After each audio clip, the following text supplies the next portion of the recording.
Muy buenos días, bienvenidos a nuestra Semilla Agustiniana.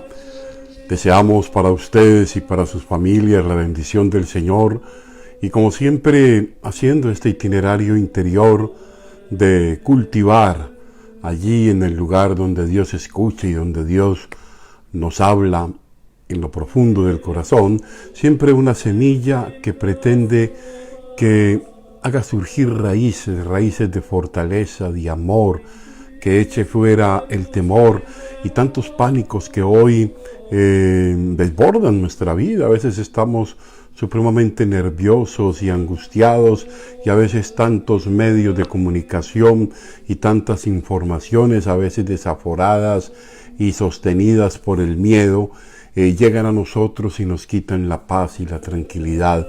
Tenemos que ser sensatos, confiar en Dios, hacer lo que médicamente tenemos que hacer y no olvidarnos de que Él se hace presente siempre en nuestra vida. Bueno, hoy tenemos una semilla agustiniana que toca la realidad más representativa de nuestro ser cristiano. Es el misterio de la Trinidad. ¿Cómo y de qué modo puede percibir el hombre el misterio de la Trinidad en su vida? Es una pregunta bien interesante. El modo como el hombre puede entender y experimentar la presencia trinitaria en la vida. Eso hace parte también de este itinerario de la oración, pero que vamos a ver cómo Agustín entiende ahondar un poco en este misterio de los padres, que se dedicó a construir un tratado sobre la Trinidad porque siente en su corazón que discernir acerca de la Trinidad, del misterio de Dios, le lleva a él también a pensar y a reflexionar sobre el misterio mismo de nosotros los hombres y mujeres.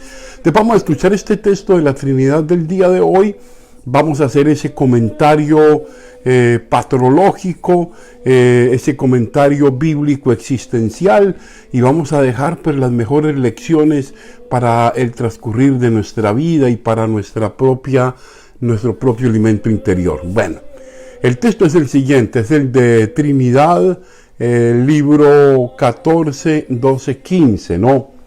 Dice el texto: esta Trinidad de la mente no es imagen de Dios por el hecho de conocerse la mente, recordarse y amarse, sino porque puede recordar, conocer y amar a su Creador.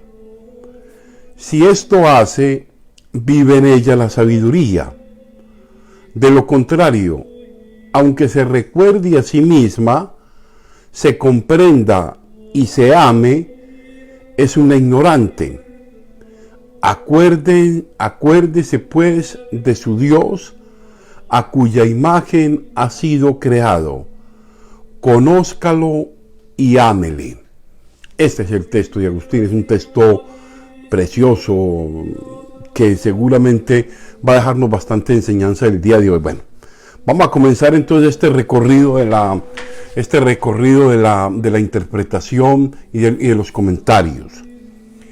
Estamos en un texto donde podemos percibir la profundidad del Agustín teólogo. El Agustín teólogo, un teólogo imbuido en la inquietud gozosa del corazón de adentrarse en el misterio del Dios Trinidad. Agustín le apasiona a Dios. Es un apasionado profundo de Dios y quiere entrar allí y quiere que de la mano del Espíritu Santo, esto es bien interesante, de la mano del Espíritu Santo pueda él acercarse con respeto y amor a ese misterio, ¿no? Ahora bien, para Agustín, vamos a comenzar a hacer el comentario patrológico. Para Agustín, la forma de conocer la Trinidad es partiendo de la Trinidad humana. Vamos a ver en qué consiste esto, ¿no? Partiendo de la Trinidad humana. Agustín, apoyado en el Génesis, parte de que el hombre es creado a imagen y semejanza de Dios y por lo tanto, si Dios es trino, el hombre también es trino. ¿no? Ahora bien, esa es la semejanza realmente. Si Dios es Trinidad, el hombre es Trinidad, ¿no? Ahora bien, ¿en qué está la semejanza?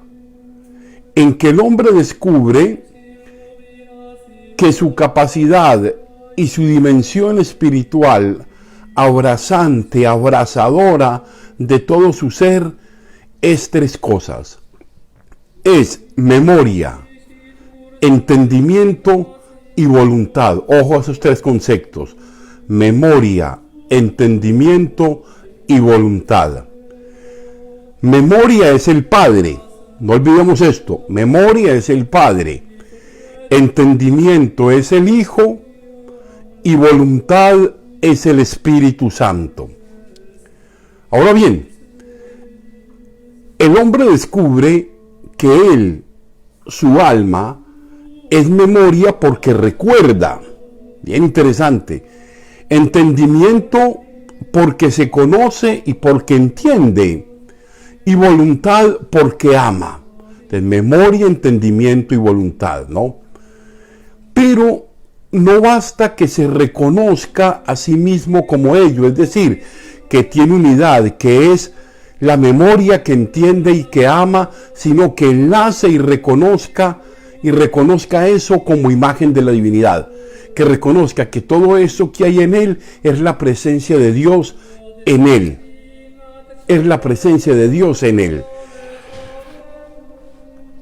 Una vez el hombre reconoce como imagen de la divinidad, porque es memoria, porque es entendimiento y porque es voluntad, solo si se reconoce como tal, conoce a Dios y ama a Dios, es cuando realmente y efectivamente lo es, cuando tengo la conciencia de que eso que soy es porque Él está en mí. Entonces hago palpable que si recuerdo, que si entiendo y que si amo es porque Él habita en mí. Es decir, solo hay sabiduría en Él si su conciencia de esas instancias, en las cuales el hombre es y se desempeña, lo llevan a Dios y se reconoce como imagen de Dios. O sea, si yo reconozco esas instancias de memoria, entendimiento y voluntad como presencia de Dios en mí, entonces esto me lleva a sentir en modo profundo la presencia de Dios. Tenemos entonces que el hombre es, y lo estoy repitiendo como para que tengamos ese ejercicio, es memoria, Padre, entendimiento, el Hijo y voluntad, amor, o sea, presencia del Espíritu que enlaza la presencia amorosa y que nos hace entender la presencia de ese Cristo que hace presente el Padre por la fuerza del Espíritu Santo. Pero vamos a meternos en un modo más práctico y desde la Escritura en esta reflexión. El mismo Agustín lo va a ir explicando, dice, y esa naturaleza superior a las otras es Dios. O sea, la naturaleza superior a cualquier naturaleza es Dios. Y ciertamente no está lejos de nosotros. Este Dios no está lejos de nosotros, como nos lo dice el apóstol Pablo añadiendo. En Él vivimos, nos movemos y existimos. Entonces, si aquí hablara del cuerpo, se podría también entender de este modo visible. Pero en Él, según el cuerpo, vivimos, nos movemos y existimos. Exacto, en el cuerpo vivimos, nos movemos y existimos. Pero lo que está hablando hoy es que Él es en la mente. Habla un poco en la mente, o sea, en lo profundo del corazón, en lo que se creó a su imagen, de la que conviene entender estas palabras en un modo sublime, no visible sino espiritual, como Él habita en la profundidad del corazón. Y llega a la conclusión Agustín de decir esto, mire, gran miseria la del hombre, dice Agustín, no estar con aquel sin el cual no puede existir, o sea, alejado de Dios. Y si está en Él, ciertamente no está sin Él. Si no le recuerda, ni le conoce, ni le ama, no está con Él, ¿no? No es posible el recuerdo cuando es completo el olvido. Agustín dice que es allí, en esas facultades profundamente humanas y vicientes, donde hallamos esa presencia amorosa de Dios, memoria, entendimiento y voluntad. Sigamos entonces. Ahora bien, por formación en la fe, afirmamos que hemos sido creados a imagen y semejanza de Dios, esto es, a imagen y semejanza de la Santísima Trinidad. Somos la expresión más perfecta de Dios. Somos su obra maestra. Esto es maravilloso. Y vio Dios que todo lo que había hecho estaba bien, pero cuando hizo al hombre y la mujer, se regocijó y se sintió completamente planificado. Esta es la perfección de mi obra, ¿no? Sin embargo, no siempre creo, eso lo digo yo, que tenemos enraizada esa conciencia en lo más íntimo de nosotros mismos. No sé qué tan conscientes somos de esta realidad sublime y dignidad inviolable que de ella deriva, de que somos imagen y semejanza de Dios. No sé si tenemos conciencia de esto. No sé qué tanta conciencia tenemos de que si somos y estamos en este mundo es precisamente porque Él es en nosotros. Porque como nos recuerda el apóstol Pablo, apasionado, enamorado de Cristo, querida comunidad, tengan los mismos sentimientos que Cristo tuvo. Lo recuerden en Filipenses 2:1-11. Es decir, dejen que Cristo en ustedes, si Él es en ustedes, ustedes serán en la Trinidad y la Trinidad en ustedes. Dejamos a Cristo ser en nosotros. Pablo mismo lo va a decir y lo va a afirmar de una manera contundente. No soy yo quien vivo, es Cristo quien vive en mí. Para afirmar esa presencia amorosa de Él. Ahora, no sé qué tanta conciencia tenemos de que todo lo que de bueno y noble hay en nosotros no solo se debe al ejercicio de las virtudes humanas aprendidas en la familia y en la escuela. Solo hay verdadera bondad y nobleza cuando descubrimos que quien actúa el bien en nosotros es la fuente misma del bien. Dios, toda la demás sabiduría, aunque válida y útil para vivir en el mundo, desprendida de la sabiduría de Dios, puede convertirse en vanidad y soberbia. Muchas veces cuando creemos que es la sabiduría nuestra, que todos lo sabemos porque somos muy berracos y porque somos muy inteligentes, pero no entramos a una sabiduría profunda del entendimiento de lo que vemos, de lo que en lo que existimos. Entonces somos superficiales y mediocres, ¿no? Así lo expresa Agustín. Mire, la sabiduría del hombre es también sabiduría de Dios. Solo entonces es verdadera, porque si es humana es vanidad. Cuando el hombre cree saber y se hincha de su propio saber, se vanagloria y se vuelve soberbio, y se cree más que los demás y mira a la gente por encima y a todos los ve pequeños, se vuelve soberbio. Esto es bien interesante, querida comunidad. Ahora, de esto se desprende una pregunta de vital importancia que nos plantea Susana para nuestra reflexión. Aunque Susana no hacía una pregunta, hacía una afirmación, yo lo hago a manera de pregunta, porque me parece que desde ahí nos puede interrogar más. Retomando a Susana, ella dice, ¿tenemos conciencia de saber quiénes somos en Dios?